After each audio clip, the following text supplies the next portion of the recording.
آخری بات کر رہا ہوں، کہیں ایسا نہ ہو کہ ہم بھی اسی طرح غفلت کا اور اسی طرح دھوکے کا شکار ہوں۔ بادشاہ کی سواری چلی آ رہی ہے، رات کا وقت ہے، اور راستے میں ایک شخص سویا ہوا ہے۔ راستے میں ایک شخص سویا ہوا ہے، بادشاہ کی سواری رک جاتی ہے۔ اس کے جو پیادہ، اس کے جو سپاہی تھے، وہ جا کر اس کو اٹھانے کی کوشش کرتے ہیں، نہیں اٹھتا بندہ۔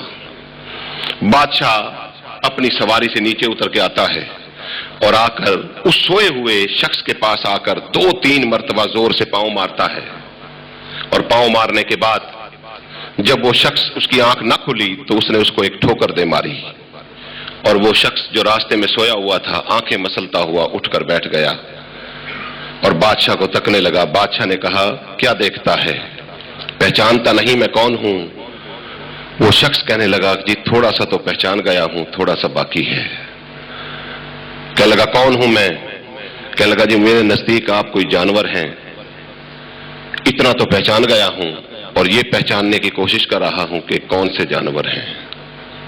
اس نے کہا، طیش آ گیا بادشاہ کو کہ مجھے جانور کہتا ہے، میں جانور لگتا ہوں؟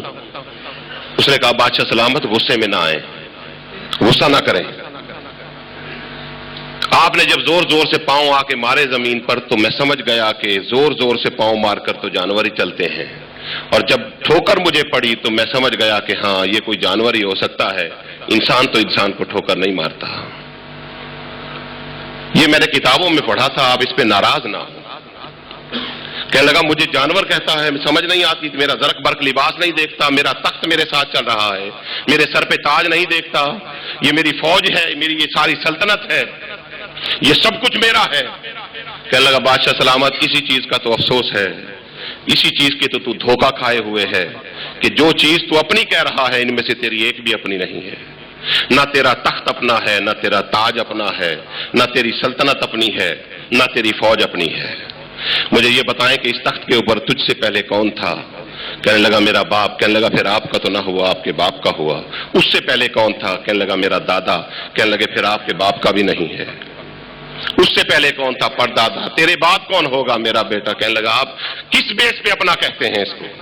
قصہ مختصر دوستو، اس نے کہا، یہ تو تخت کی خوبی ہے بادشاہ سلامت، یہ تو تخت کی خوبی ہے کہ جو اس پہ بیٹھ جائے وہ بادشاہ کہلاتا ہے، اور یہ تاج کی خوبی ہے کہ جو جس کے سر پہ سجا کے دیکھ لوگ اس کو بادشاہ کہیں گے، تجھے کوئی بادشاہ نہیں کہے گا۔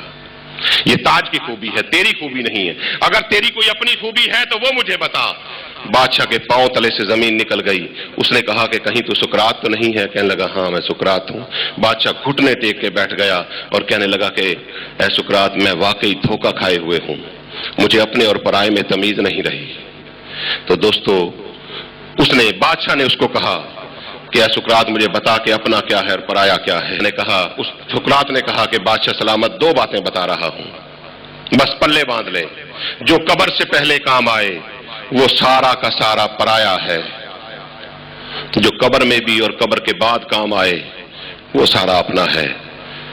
کہیں دھوکہ نہ کھا جا، اور تو جب قبر میں جائے گا تو وہاں جا کر اپنے کو پرائے، پرائے کو اپنا سمجھ بیٹھے، اور وہاں جا کر تیرا دودھ کا دودھ اور پانی کا پانی ہو جائے۔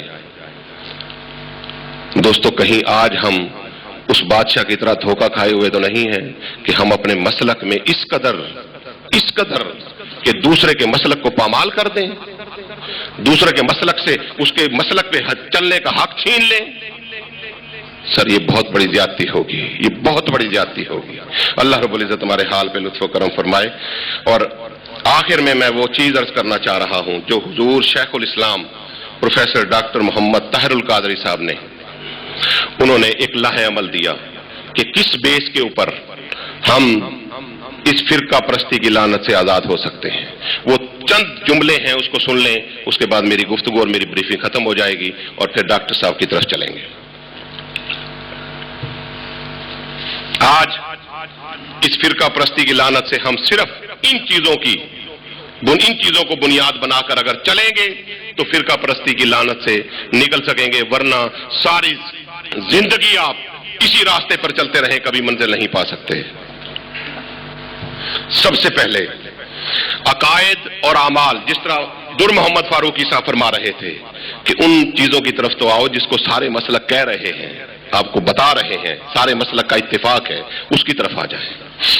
عقائد اور اعمال کے جو مشترک پہلو ہیں ان کو بنا اتحاد بنا لیا جائے، اتحاد کی جڑ بنایا جائے ان کو ایک۔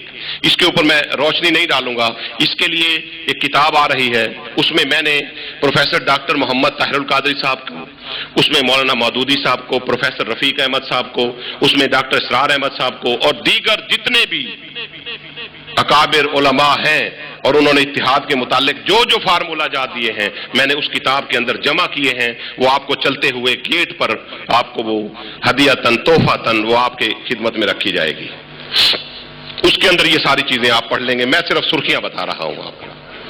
دوسری بات، مثبت اور غیر تنقیدی اسلوب تبلیغ، مثبت بات کریں اور تنقید نہ کریں کسی کے اوپر، اپنے مسلک بیان کریں اپنا، ضرور حق ہے آپ کو اپنا مسلک بیان کرنے کا، دیوبندی ہے تو وہ بھی کرے، بریلوی ہے وہ بھی کرے، شیعہ ہے وہ بھی کرے۔ تیسری بات، حلق سے اوپر رواداری قائم نہ کریں بلکہ دل سے رواداری قائم کریں۔ حقیقی رواداری کا معاشرے میں عملی مظاہرہ جس طرح آج آپ یہاں دیکھ رہے ہیں، اس پلیٹ فارم سے دیکھ رہے ہیں کہ یہاں دیوبندی بھی ہیں، بریلوی بھی ہیں، اہل حدیث بھی ہیں اور شیعہ بھی ہیں، کہ ہم نے ان سب کو ایک پلیٹ فارم پر بلا لیا ہے۔ اس چیز کا یہ پروگرام روز ہونے چاہیے اور ان کو اپریشیٹ کیا جانا چاہیے۔ نمبر 3، دینی تعلیم کے لیے مشترکہ اداروں کا قیام ہونا چاہیے۔ نمبر 4، علماء کے لیے جدید عصری تعلیم کا انتظام ہونا چاہیے۔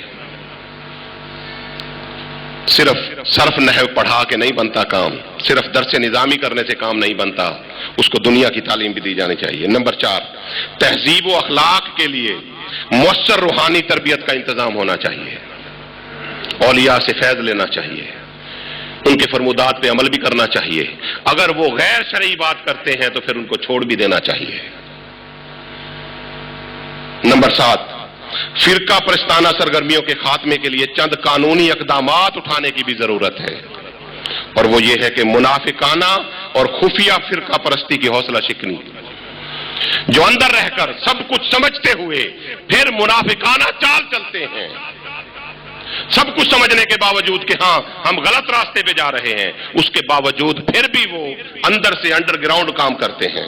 ان کی ہر معاشرے میں ہر فرد جس سطح پر بھی ہے اس کو جب تقریر تحریر کا موقع ملے وہ ان لوگوں کی حوصلہ شکنی کرے۔ نمبر 2، تمام مکاتب فکر کے نمائندہ علماء پر مشتمل ایک سپریم کونسل کا قیام ہونا چاہیے کہ جس کے مسلک سے دوسرے کے مسلک پر کیچڑ اچھالا گیا یا اس کے مسلک سے دوسرے کے مسلک کو ایذا پہنچائی گئی یا تکلیف پہنچائی گئی، اس کا سد باب وہ 2 علماء کریں گے جو سپریم کونسل میں اس مسلک کا حصہ ہے۔ نمبر 3، ہنگامی نزاعات کے حل کے لیے سرکاری سطح پر مستقل مصالحتی کمیشن کا قیام کہ اس کو نچلی سطح پر ہی حل کر لیا جائے۔ نمبر 4، مذہبی سطح پر منفی اور تخریبی سرگرمیوں کے خلاف عبرتناک تعزیرات بنائی جائیں، قانون بنائے جائیں۔ دوستو، ان ساری چیزوں کی تفصیل آپ کتاب میں پڑھ لیں گے۔ اللہ رب العزت ہمارے حال پہ لطف و کرم فرمائے۔